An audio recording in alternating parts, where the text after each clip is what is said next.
This all started for me in Dresden, Germany, and we met Ben and his mother and his brother.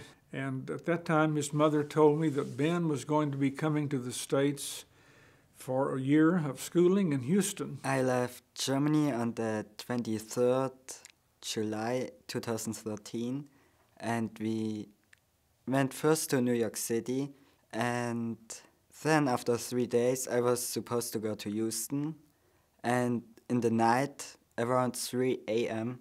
when we went to the airport, they told me that my host family can't take me, but they didn't know the reason. So I inquired about the Edmond school system. He was only 15 at the time, and he had to be 16 by the time school started. So that didn't work. And then I thought of Oklahoma Christian Academy as perhaps a possibility. And Clyde called me, I believe it was late one night, and you could just hear the passion, conviction in his voice that he needed some help. I remember being at the house, and Jason Gardner called me late one evening.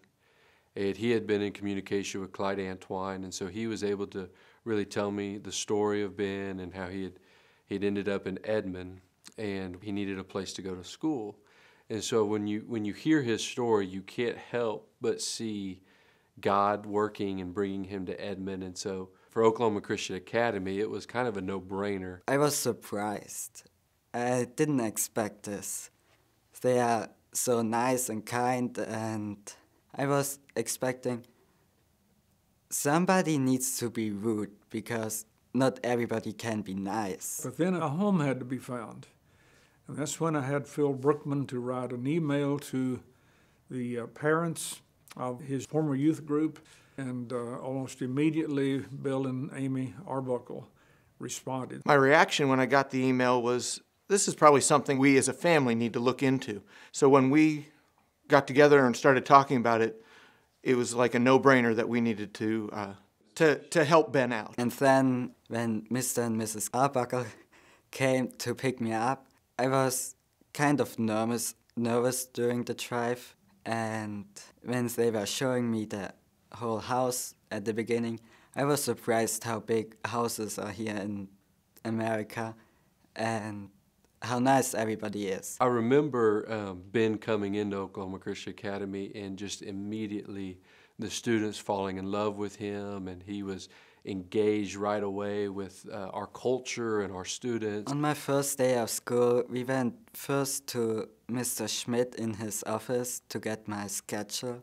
and everything else.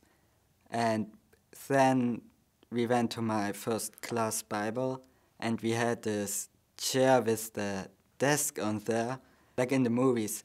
And we don't have this in Germany. And I found friends on the first day, what made me really happy. And they were helping me, and I was really happy. We learned of his church situation back in Germany and his family's association with the church, and we made it a priority that we would try and be the examples that we needed to teach where we needed to teach, and let God speak where he needs to speak. And when I saw that the people here studied the Bible much more than in Germany, and when we went for Christmas to Wisconsin and studied the Bible there with my host, Mr. Arbuckle, and Mrs. Arbuckle's father, I realized that I need to get baptized as soon as possible. He was ready. He was ready to be baptized. We asked if he needed to call home and tell his mom or ask his mom and all that. And Ben's exact words were, "She will not be upset." And we just did it there in Wisconsin with a hot tub. Yeah, the phone rang, and all of a sudden we find out that Ben's been baptized. But then the next family that he wanted to tell, or families that he wanted to tell, were the Antwines and the Garners. I guess I would have to say I was almost speechless and overcome with joy, of course. Benny's mother back in Germany made the comment, "The way my son has been treated by Christians in Oklahoma makes me really want to believe there is a God." It was just amazing.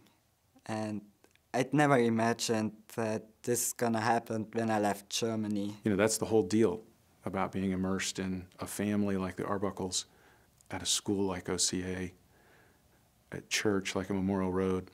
It's 24/7 who we are.